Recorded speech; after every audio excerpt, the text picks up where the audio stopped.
Please, don't hurt us anymore. The trembling voice of little Ethan echoed through the grand but empty hallway as Victoria Hale pushed open the heavy oak door, her heart stopping at the sight before her. Her 7-year-old son clutched baby Noah in his thin arms, his shirt torn, his face streaked with dirt and tears, while his tiny brother wailed helplessly against his chest. Across the room stood Adrian Blackwood, her second husband, his sharp eyes flashing with irritation rather than compassion, his hands still raised from whatever threat he had just delivered. Victoria's breath caught as though the walls of her mansion had collapsed upon her, and for a moment she could not move.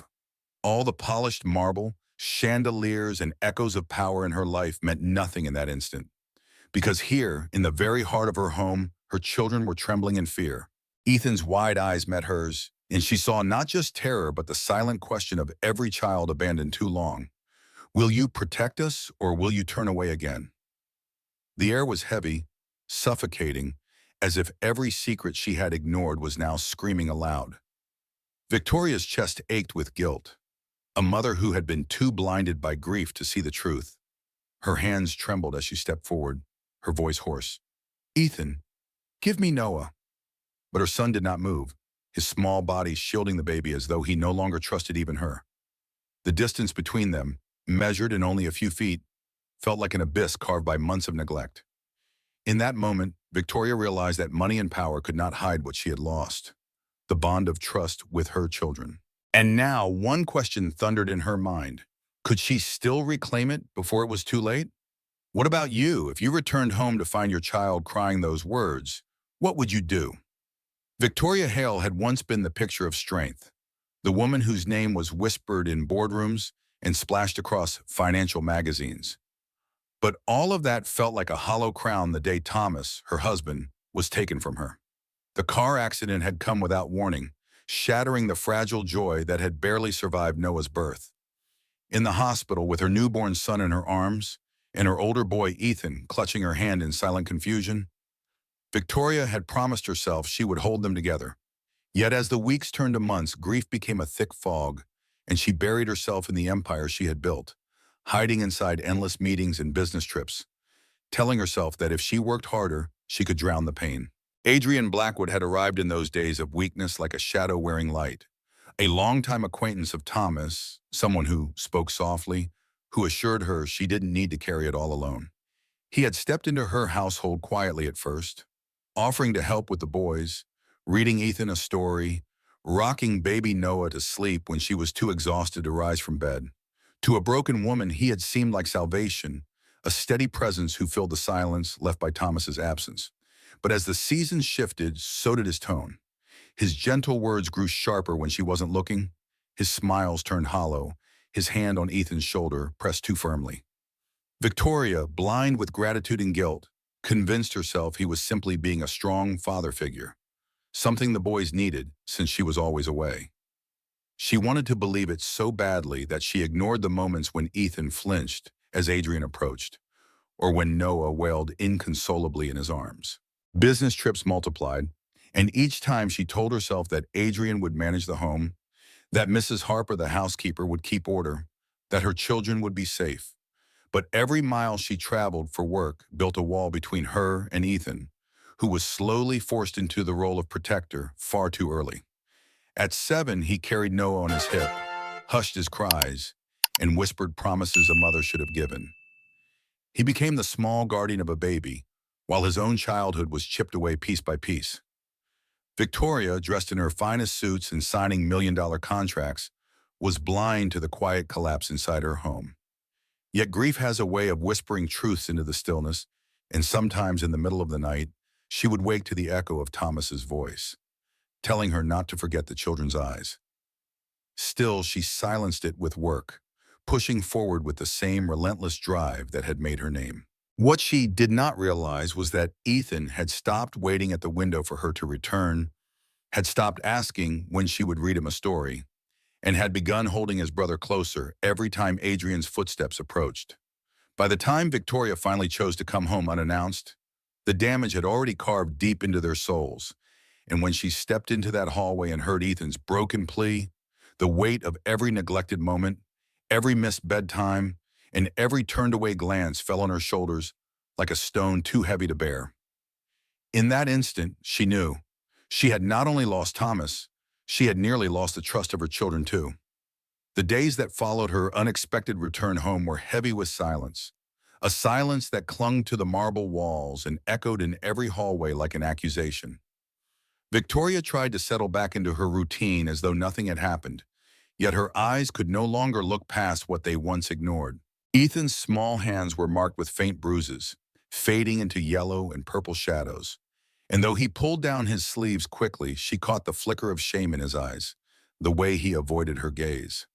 Noah whimpered whenever Adrian came near, his body stiffening as if bracing for pain, and Victoria felt her stomach twist each time. At dinner, Adrian smiled easily across the polished table, speaking in a smooth tone about the markets, about opportunities, about the world outside their home, while his hand pressed firmly against Ethan's shoulder under the guise of fatherly affection. Ethan barely touched his food, the spoon trembling in his hand, his eyes darting between Victoria and the man seated beside her. For the first time, Victoria saw it, the silent plea that begged her to notice. One night, unable to sleep, she rose from her bed and wandered down the hall, drawn by the faintest sound. She froze when she heard Adrian's voice, low and sharp, leaking through the crack of a door.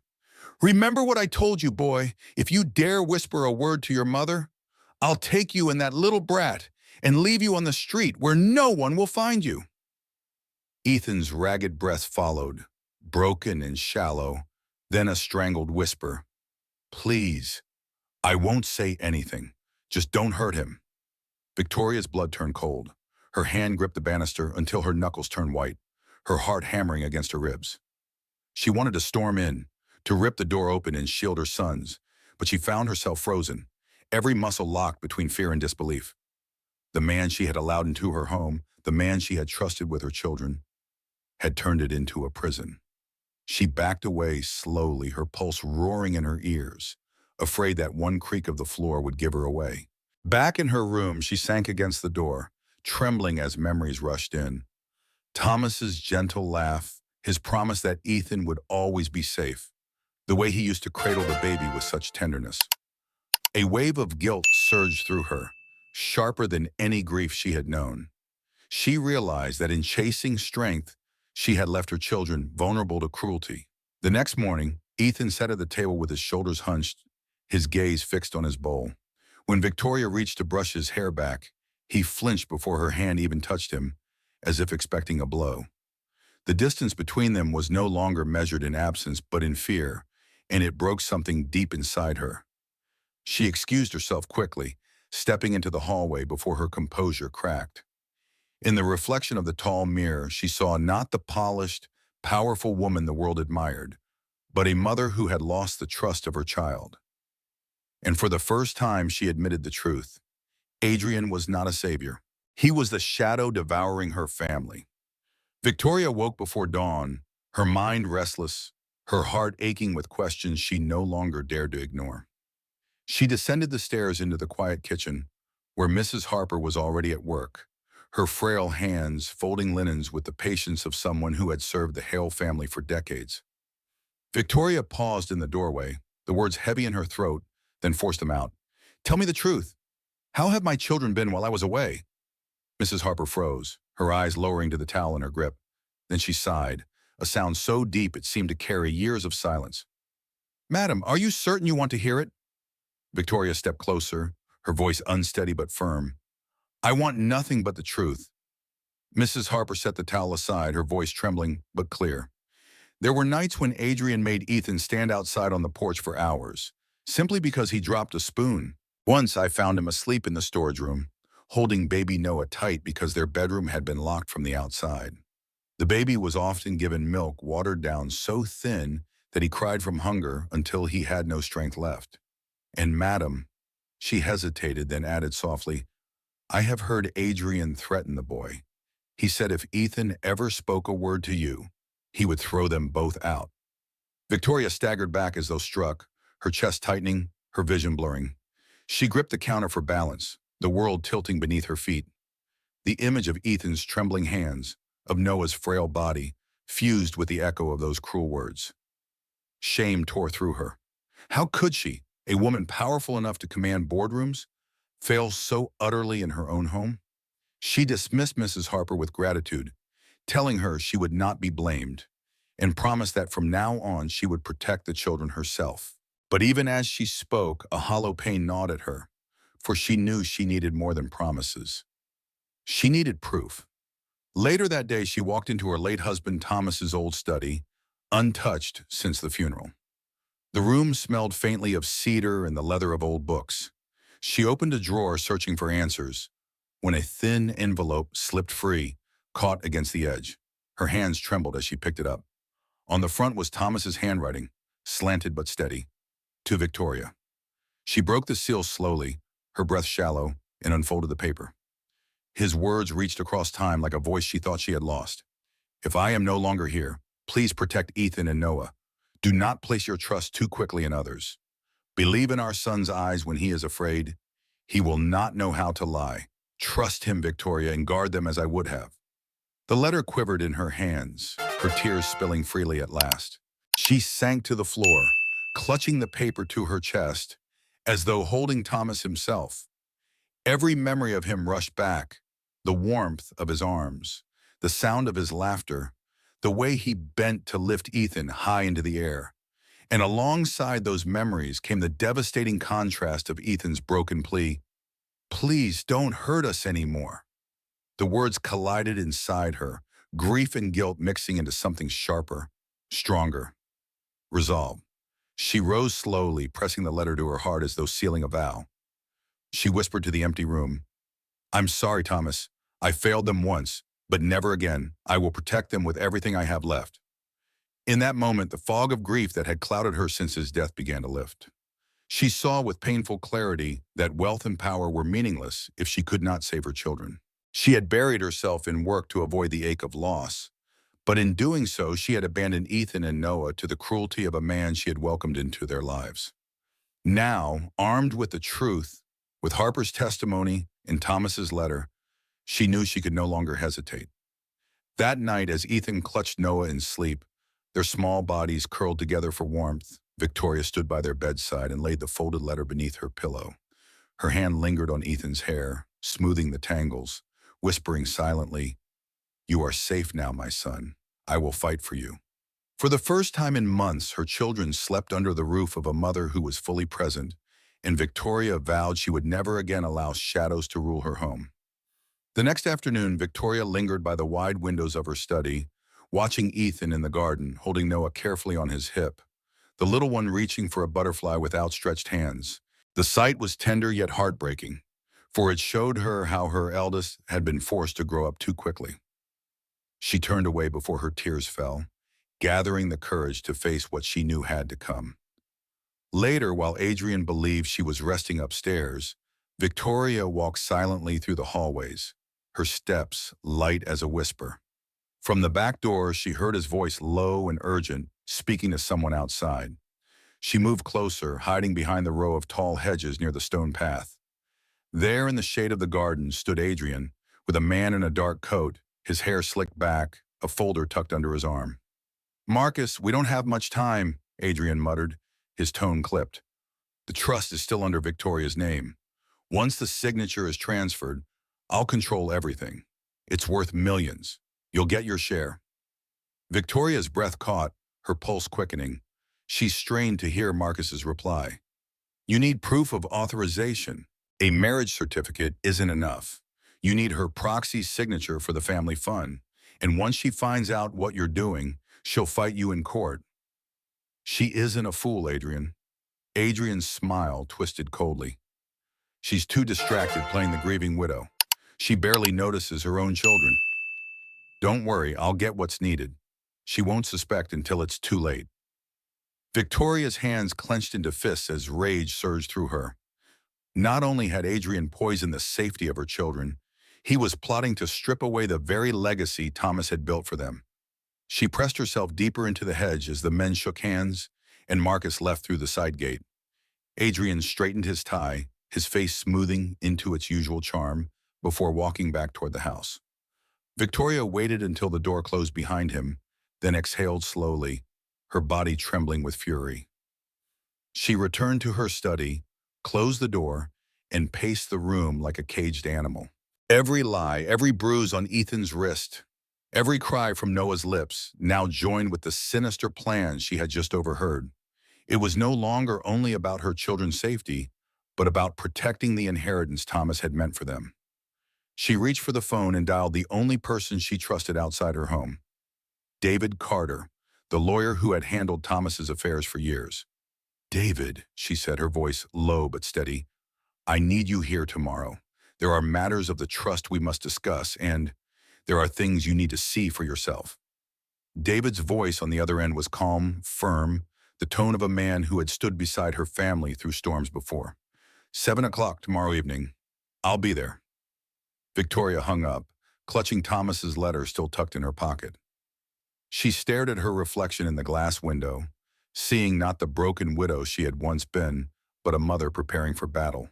That night at dinner, Adrian spoke easily about investments and new ventures, his eyes glittering with self-assurance, while Ethan pushed peas around his plate and Noah whimpered in his high chair. Victoria answered little, her mind burning with the knowledge of what she had overheard. She caught Mrs. Harper's glance across the table, the older woman's eyes filled with quiet understanding, and Victoria gave a faint nod. She was no longer blind. She was watching, recording, preparing. When Adrian reached to refill her glass, she lifted it without flinching, her face calm as marble, hiding the storm that raged within. For tomorrow, David would arrive, and together they would peel away every mask Adrian wore. The house, once a stage for deception, would become a courtroom in miniature, with truth waiting in the shadows. And Victoria, for the first time in 2 years, felt her strength returning.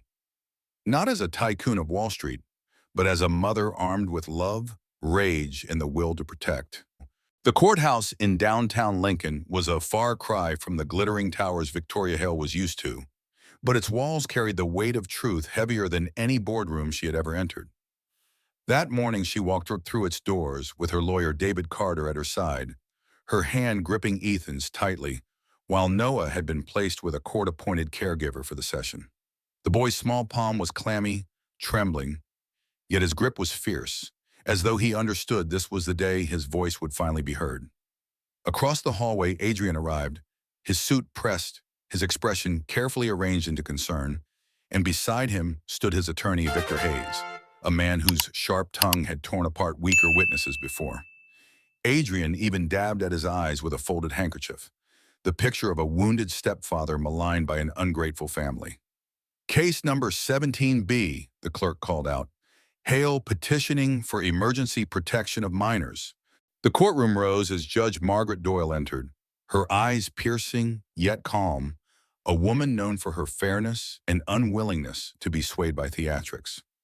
David began the petition with measured words. "Your Honor, we request an immediate protective order against Adrian Blackwood for repeated emotional and physical abuse of Ethan and Noah Hale. We present photographs of injuries, testimony from the long-standing housekeeper, Mrs. Harper, and a letter from the late Thomas Hale as context for the family's vulnerability." Victor rose smoothly, his tone polished. "Your Honor, my client is a devoted stepfather who has only sought to provide structure for children left without their father. The accusations are speculative. Children bruise while playing. Emotional distress is easily influenced, particularly when a wealthy parent seeks advantage in a custody battle." Adrian lowered his gaze, his lips trembling at just the right moment, whispering, "I tried my best when she was away." Judge Doyle remained silent, her pen poised. David called Mrs. Harper to the stand. The elderly woman clasped her hands tightly as she spoke. "I saw Ethan forced to stand outside in the cold for hours over a small mistake. I found him in the storage room, rocking his baby brother to sleep because their bedroom was locked. I saw Noah given watered-down milk until he cried from hunger. And I heard Mr. Blackwood threaten Ethan that if he told his mother, both children would be thrown into the street." Her words rang steady, each syllable cutting through the false calm of the courtroom. Victor pounced. "Mrs. Harper, you are 64 years old, are you not? Could it be that in dim light or at a distance you mistook what you heard? Do you bear a grudge against my client?" Mrs. Harper lifted her chin. I worked for this family for 20 years. I know his voice, and I bear no grudge, only fear for those children. David then presented photographs, faint purple marks around Ethan's wrist, time-stamped from 2 nights earlier. The judge leaned forward, studying them closely. Victor scoffed. Children run, they fall. There is no proof my client caused those bruises. At that moment, David produced Thomas's letter. Your Honor, though not direct evidence, this letter from Mr. Hale illuminates his wishes. He wrote that his wife must always trust the children's eyes when they were afraid. The courtroom stilled as the judge read in silence, then set the letter aside with a solemn nod. Then came the question every heart feared. Would Ethan speak? Victoria bent low, whispering, You don't have to if you're scared. I'm right here. Ethan swallowed, his small shoulders shaking, then whispered back, I want to. He walked to the stand, his shoes clicking softly against the wooden floor. The clerk asked his name and age. Ethan Hale, 7. Judge Doyle leaned forward, her voice gentle. Ethan, just tell us the truth. Ethan's eyes lifted, meeting the judge's gaze. His voice was thin but steady. He told me if I ever told my mom, he would throw me and Noah on the street. But I can't stay quiet anymore. I don't want my brother to grow up in fear. The courtroom fell silent. Even Victor's lips pressed thin. Victoria covered her mouth, tears streaming as she watched her son stand taller than she ever had. Adrian's chair screeched suddenly as he shot to his feet, his mask cracking, his voice erupting. Liar! Just like your father, always pretending to be perfect. Gasps filled the room. The bailiff stepped forward, and Judge Doyle's gavel struck hard. Order, Mr. Blackwood. You will sit down or be held in contempt. Adrian's face flushed red, his hand trembling as he sat, rage barely contained. The judge's gaze swept the room, her voice decisive. Based on testimony, photographic evidence, and the credible witness account, this court grants temporary custody solely to Victoria Hale. Mr. Blackwood is hereby suspended from all visitation and referred to the district attorney's office for investigation into child abuse and attempted fraud of trust assets. The gavel struck again. The session was adjourned. Victoria rushed to Ethan, pulling him into her arms, his tears soaking her blouse. You were so brave, she whispered. David rested a hand on her shoulder, his expression solemn yet relieved. As they stepped out into the hallway, camera flashes erupted, reporters calling her name. But Victoria held Ethan close, shielding him from the frenzy. She had walked into court as a grieving widow. She walked out as a mother who had finally fought for her children. 2 years later, the Hale estate no longer echoed with silence and fear, but with the laughter of children. In the backyard garden, a wooden sign swayed gently in the breeze. Thomas's garden. Rows of tomato plants stretched tall and green, their blossoms touched by the sun. Ethan, now 9, knelt beside his little brother Noah, showing him how to press the soil gently around a seedling. Not too hard, he instructed, his voice carrying the confidence of a boy who had learned both pain and resilience. Noah giggled, his chubby fingers smudged with dirt, and Ethan smiled in triumph as if he had just taught him the greatest secret in the world. From the porch, Victoria watched them, her notebook resting forgotten in her lap. The power and wealth she once thought defined her now seemed distant, irrelevant compared to this simple picture of safety and love. She rose, walked to the garden, and knelt beside her sons. Your father would be proud, she whispered, her hand brushing Ethan's hair, her eyes misting as Noah leaned against her knee. The air was warm with the scent of tomatoes and earth, the truest fragrance of home. That evening they cooked together, pasta simmering with the first ripe harvest. As they sat down at the wooden table, Victoria looked at her children and realized she had kept her vow to Thomas. She had protected them, rebuilt their trust, and reclaimed the bond nearly destroyed. She was no longer the grieving widow who buried herself in work. She was a mother whose children knew they were safe, and that was the greatest victory of all. Life had not given her perfection, but it had given her a second chance, and she had chosen to fight for it. What about you? Do you believe that even in the darkest seasons, a parent's love can heal what was broken? Which moment touched you most? Ethan's first plea, Thomas's letter, or the garden that now blooms with hope? Share your thoughts. I would love to hear your heart.